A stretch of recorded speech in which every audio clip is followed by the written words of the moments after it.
أعوذ بالله من الشيطان الرجيم. بسم الله الرحمن الرحيم. قل أعوذ برب الناس ملك الناس إله الناس من شر الوسواس الخناس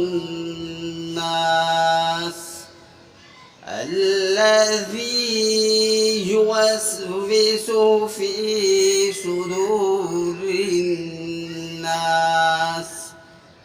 من الجنة والناس.